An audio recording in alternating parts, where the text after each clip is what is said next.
Welcome to crime analysis. కోల్కతాలో junior doctor rape కేసులో వచ్చిన పోస్ట్ మార్టం రిపోర్ట్ దర్యాప్తు చేస్తున్న ఏజెన్సీకి చాలా విసురుతుంది. ఎందుకంటే ఆమె శరీరం 150 మిల్లీగ్రాముల స్పెర్మ్ దొరకడంతో అది ఒక్కరు కాదు గ్యాంగ్ రేప్ అంటూ ఆమె తల్లి ఫిర్యాదు ఇచ్చారు. దాంతో ఎంతమంది రేప్ చేశారనే విషయంపై ఇప్పుడు దర్యాప్తు చేసిన సిబిఐ అధికారులు కోల్కతాలో నిందితుల కోసం జల్లెడ పడుతున్నారు. అసలు అత్యాచారం జరిగిన తర్వాత స్పెర్మ్ ఏ విధంగా కౌంట్ చేస్తారనే విషయంపై మనతో మాట్లాడడానికి ఉస్మానియా యూనివర్సిటీ ఫోరెన్సిక్స్ లో పనిచేసి రిటైర్ అయిన ప్రొఫెసర్ డాక్టర్ నారాయణ రెడ్డి గారు ప్రస్తుతం అంటున్నారు. ఆయన అడిగి ఈ కేసు గురించి అసలు యాక్చువల్ గా ప్రొసీజర్ ఏం చెప్తున్న విషయాన్ని ఆయన అడిగి తెలుసుకుందాం. సార్ నమస్తే అండి. నమస్తే అండి. సాధారణంగా మీరు ఉస్మానియా యూనివర్సిటీ ఫోరెన్సిక్ లో పనిచేసినప్పుడు చాలా రేప్ కేసులు చూశారు, ముఖ్యంగా ప్రత్యూష లాంటి కేసులు కూడా చాలా చూశారు. అయితే ఒక బాధితురాలిని మనం స్పెర్మ్ కౌంట్ చేసేటప్పుడు ఏ విధంగా కౌంట్ చేస్తారు, ఎలా దాన్ని ఆ టిష్యూని తీసుపెడతారండి?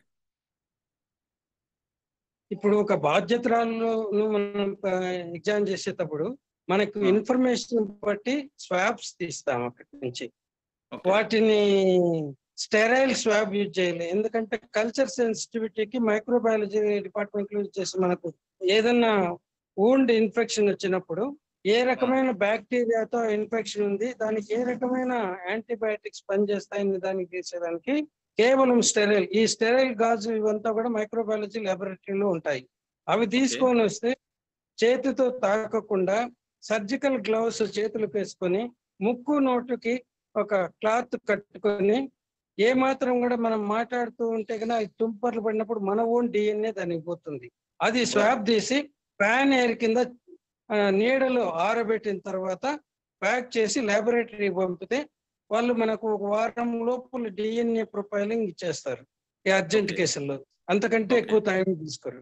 అది ఓకే, కానీ అది ఎంత వెయిట్ అనేది కౌంట్ చేస్తుంటారు సార్? అలాగా వెయిట్ కాదండి, అది మిల్లీగ్రామ్ ఉండిండదు. ఆయన చెప్పింది మిల్లీ లీటర్. వెయిట్ చూడం, మిల్లీ లీటర్ ను మిల్లీగ్రామ్ అని అంటాడు ఆయన. అట్లే 150 మిల్లీ లీటర్లు అంటే మనకు ఒక టీ కప్ సాధారణమైన tea cup capacity 150 millilitre. మనము నీళ్లు తాగే గ్లాసు 200 నుంచి 250. సో అది ఆయన వెజైనల్ సెక్రీషన్స్ అవన్నీ కూడా అవి కూడా ఏవి కానీ కొలవరు, దేనికని తీసుకొని ఊరుతూ ఉంటుంది. అది ఎలా చెప్పాడో తెలియదు. ప్రత్యూష కేసులో ఎట్లయితే మునుస్వామి గారు తొందరపడి ఒకదానికి ఒకటి చెప్పి దాన్ని అంతా పక్కదావ పట్టించాడు, ఈయన కూడా అలానే చెప్తున్నట్టు నా అభిప్రాయం. ఎందుకంటే అట్లా ఎవరు కానీ 150 ml 150 వ్యక్తి కానీ ఒకసారి రతిక్రియలో పాల్గొంటే ఒక 2-3 రోజుల గ్యాప్ తర్వాత కేవలం నుంచి వచ్చేది 3 నుంచి 5 ml మాత్రమే. అటువంటిది 150 ml రావాలంటే ఎంతమంది ఉండాలో ఊహించుకోండి. ఇది ఊహకు అందంది. తర్వాత నేను ఆయన ఇది కూడా చేశాను స్టేట్మెంట్. శరీరంలో అక్కడక్కడ గాయాలు తగిలాయండి. ఇద్దరు పెనుగులాడుతూ ఉన్నప్పుడు ఎక్కడైనా గాయాలు తగలచ్చు. ఆ గాయాలు ఎన్ని ఉండేది, ఒకడు కాజ్ చేశారా, 3-4 కాజ్ చేసిన అంత స్క్రాచెస్ ఉంటాయి. వాళ్ళను సైలెన్స్ చేయడానికి కొట్టింటారు. తర్వాత ఈ పెనుగులాడేటప్పుడు స్క్రాచెస్ ఉంటాయి, అతని మీద కూడా ఉంటాయి. ఈ పెనుగులాడేటప్పుడు ఇవన్నీ జరుగుతాయి. సో ఈ గాయాలను బట్టి ఒకడు చేశాడా 10 మంది చేశాడని చెప్పడం అనేది ఇంపాసిబుల్. సో అతని స్టేట్మెంట్ గురించి నాకు ఎందుకనో మన మునుస్వామి గారికి డూప్లికేట్ ఏమో ఈయన అని అనుకుంటున్నాను. అనవసరంగా మునుస్వామి గారు ఇచ్చిన ఒక స్టేట్మెంట్ వల్ల అది ఈ రోజుకు గ్యాంగ్ రేప్ అండ్ మర్డర్ అయిపోయింది. ఇది కూడా అట్లే ఏటుగా ఉంది. రెండవది, డాక్టర్లు ఎప్పుడు కానీ వాళ్ళు ఇటువంటి స్టేట్మెంట్ ఇవ్వకూడదు. వాళ్ళు పూర్తి ఇన్వెస్టిగేషన్ వరకు ఆగాల. దాంట్లో ఏమన్నా ఆనవాళ్ళు ఉంటే ఇంజరీస్ ఉన్నాయా లేదా, ఇంకా సెమన్ ఉందా లేదా అంటే మేము కలెక్ట్ చేసి స్వాబ్ పంపిణీ. ఎందుకంటే కత్తితో చూసేది సెమన్ లేక వెజైనల్ సెక్రేషన్ అని చెప్పటం ఇంపాసిబుల్.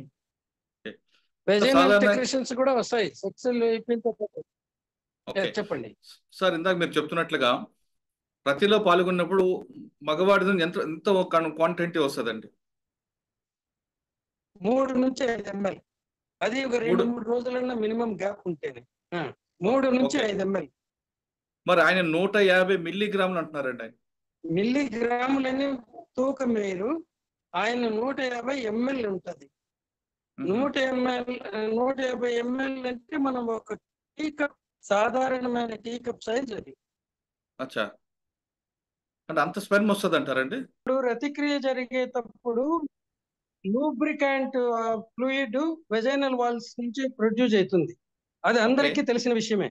హ్మ్. ఆ ఫ్లూయిడ్ ను చూసి ఈ డాక్టర్ గారు సెమెన్ అనుకున్నాడు. అచ్చా. అది పరిస్థితి. సాధారణంగా ఎంత వరకు రావచ్చండి ఇది? ఆ ఫ్లూయిడ్ చాలా కారుతుందండి వాళ్ళలో హుహు. నుంచి. వాళ్ళు ఎంత ఉద్రేకానికి లోన్ అయ్యి అంటే సాటిస్ఫాక్షన్ అవుతారో అంత ఎక్కువగా ప్రొడ్యూస్ అవుతుంది. అచ్చా, అది దాన్ని కౌంటర్. సెమెన్ ను డిఫరెన్షియేట్ చేయలేం. దాన్ని సెమెన్ ను డిఫరెన్షియేట్ చేయలేం ఒక కెమికల్ టెస్ట్ తో తప్ప. అచ్చా. సో ఆ ఫ్లూయిడ్ చూసుకొని ఈయన సెమెన్ అనుకున్నాడు. హుహు. అంటే ఇప్పుడు 150 మిల్లీగ్రాములు అనేది కరెక్ట్ కాదంటారు మీరు? కాదు, ఎట్టి హ్మ్. పరిస్థితి అసలు గ్రాములు అనేది రాదు, అక్కడ వెయిట్ చేయదు. హ్మ్. ఓన్లీ ఎంఎల్ అందాజాగా 10 ఎంఎల్ 5 ఎంఎల్ అట్లా 100 ఇట్లా చూస్తాం కానీ వాటర్ గ్లాసులు ఎంత ఉందంటే మీరు మిల్లీగ్రాములు గ్రాములు చెప్తారా? అవును. చెప్పం కదా. అవును. అది సార్, ఈ కేసుతో మీరు ప్రత్యూష కేసు కంపేర్ చేస్తారు ఎందుకు? ఎందుకంటే ప్రత్యూష కేసులో కూడా మునుస్వామి గారు ఇటువంటి ఇదే చేశాడు. చాలా సెమన్ వచ్చింది ఒకరికంటే ఎక్కువ అనేసి. దాంట్లో ఆయన చెప్పింది పట్టుకొని ఎవరికి వాళ్ళు కథలు అమ్మినారు. అప్పుడున్నటువంటి కమిషనర్ ఆఫ్ హైదరాబాద్ ఆయన తొందరపడి ఇది రేప్ అండ్ మర్డర్ అన్నాడు. ఆయన కరెక్ట్ చేయడానికి డైరెక్టర్ జనరల్ ఆఫ్ పోలీస్ అప్పుడున్న రాములు కాదు కాదు ఇది ఓన్లీ సూసైడ్ అన్నాడు. ఇలా ఒకదానికి ఒకటి పోతే చాలా అయిపోయి ఇప్పటికి కూడా అది రేప్ అండ్ అది గ్యాంగ్ రేప్ అండ్ మర్డర్ కిందనే డెడ్ బాడీని తీసుకొని హాస్పిటల్కి తెచ్చినారు అనుకున్నారు. హాస్పిటల్లో ఎవరైనా డెడ్ బాడీకి 15 గంటల 45 నిమిషాలు ట్రీట్మెంట్ ఇస్తారా? తర్వాత ఆమె తల్లి ఆ అమ్మాయి ఆసుపత్రిలో చేరిన తర్వాత సుమారు 2 గంటల తర్వాత హాస్పిటల్కి వచ్చింది. ఆమె ఇన్ఫర్మేషన్ తెలిసి వచ్చేప్పటికి అప్పుడు 7 మంది డాక్టర్లు ఆమె పరీక్ష చేస్తా ఉంటే వాళ్ళలో ఒకరు హౌ యు అని అడిగితే ఆ అమ్మాయి ఓకే సార్ అనింది. ఇది కూడా అన్ని పేపర్లోన ఫిబ్రవరి 14 2002 మార్చి 14 2002లో వచ్చింది. అది అంతా చూసిన తల్లి కూడా ఇప్పుడు ఎందుకో తన కారణాలకు గొంతు పిసికి చంపి హాస్పిటల్కి తెచ్చినారంటున్నారు. సో ఇలా మనం ఒకటి కానీ అసత్యాన్ని చెప్పితే అది తిరిగి తిరిగి తిరిగి తిరిగి పోయి మన దగ్గరికి వచ్చి మనం సృష్టించిన అబద్ధాన్ని నిజమని నమ్మే స్థితికి వస్తాం. ఇది చాలా ప్రమాదం. అందువల్లనే డాక్టర్లు కానీ ఇంకొకరు కానీ దీంట్లో ఎటువంటి స్టేట్మెంట్స్ ఇవ్వకూడదు తొందరపడి. ఓన్లీ ఇన్వెస్టిగేటింగ్ ఆఫీసర్ ఆయన పైన ఉండే సుపీరియర్ ఆఫీసర్స్ కూడా నోరు మూసుకొని ఉండాలి. అదిగో మా వాడు ఇన్వెస్టిగేషన్ చేస్తున్నాడు, అది తెలిసిన తర్వాతనే మాట్లాడతాం, పూర్తి ఇన్వెస్టిగేషన్ అయ్యేంత వరకు మేము మాట్లాడమని చెప్పాలి. కానీ ఓకే. అందరికీ ఏంటంటే మీడియాలో బొమ్మలు చూసుకోవడంలో సరదా ఉంది. దాంతో ఒకదానికొకటి చెప్పి పూర్తి సమాచారం తెలుసుకోకుండా మీడియా కథనాలతో మొత్తం కేసునే తప్పుదారి పట్టిస్తున్నాం. ఓకే. సార్, ఇప్పుడు కోల్కతాలో జరిగిన కేసులో ఆమె తల్లి చెప్తున్నట్టుగా గ్యాంగ్ రేప్ జరుగుంటే అక్కడ ఎంత స్పెర్మ్ ఉండాలండి? మనం అది చెప్పలేమండి. హ్మ్. It is impossible. అంటే చెప్తున్నాను కదా, ఒక్కడి దగ్గర నుంచి 3 మిల్లీ లీటర్ల నుంచి 5 మిల్లీ లీటర్ల వరకు వస్తుంది. మిల్లీ లీటర్ అంటే 1 క్యూబిక్ సెంటీమీటర్. అట్లా ఓకే. దాంట్లో ఎంత ఉండదని బట్టి అట్లా లెక్క చేసుకోవాలా. అందరిలోనే ఒకే రకంగా రాదు కదా. ఒకడు అవును. వారం తర్వాత చేసినాడు అనుకోండి, వాటిలో 5 ఎంఎల్ రావచ్చు. 3 రోజుల కిందట సెక్స్ లో పాల్గొన్న వాడికి 3 ఎంఎల్ రావచ్చు.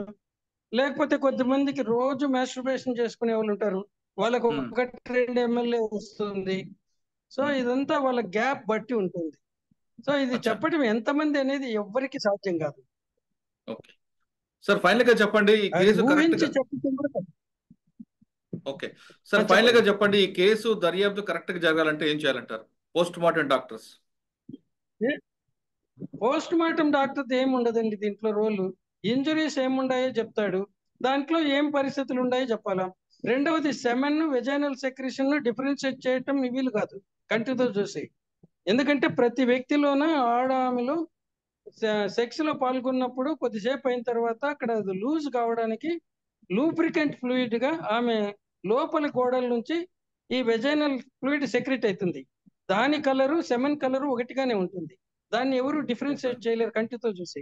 సో ఈ డాక్టర్ గారు ఏదైతే మాట్లాడాడో నా అభిప్రాయం ప్రకారము 100కు 100% అది వెజైనల్ సెక్రెషన్స్, సెమెన్ కాదు. ఓ. ఇవంతా కూడా ప్రాపర్ గా మైండ్ అప్లై చేయకుండా తొందరపడి మీడియా ఇన్ఫ్లుయెన్స్ కు గురయ్యి చెప్పే మాటలు. ఓకే. మొత్తమే చెప్తుంటే నారాయణ రెడ్డి గారు చెప్తున్నట్లుగా ఈ కేసులో డాక్టర్లు మాట్లాడకుండా ఇన్వెస్టిగేషన్ ఆఫీసర్ మాత్రం మాట్లాడితే ఈ కేసు దర్యాప్తు కరెక్ట్ గా జరుగుతుందని చెప్తున్నారు. లేదా ఎక్కడ ఏ మాత్రం తేడా వచ్చినా ఇది మరో ప్రత్యక్ష కేసుగా మారి ఇప్పటికీ ఎప్పటికీ మిస్టేక్ గా ఉండే అవకాశం ఉందంటూ నారాయణ రెడ్డి గారు చెప్తున్నారు. ఇది కోల్కతాలో జూనియర్ డాక్టర్ రేప్ కేసులో నారాయణ రెడ్డి గారి విశ్లేషణ. మరో అంశంలో మళ్ళీ కలుద్దాం. అంతవరకు నమస్తే. Thank you sir. Thank you very much అండి. Thank you.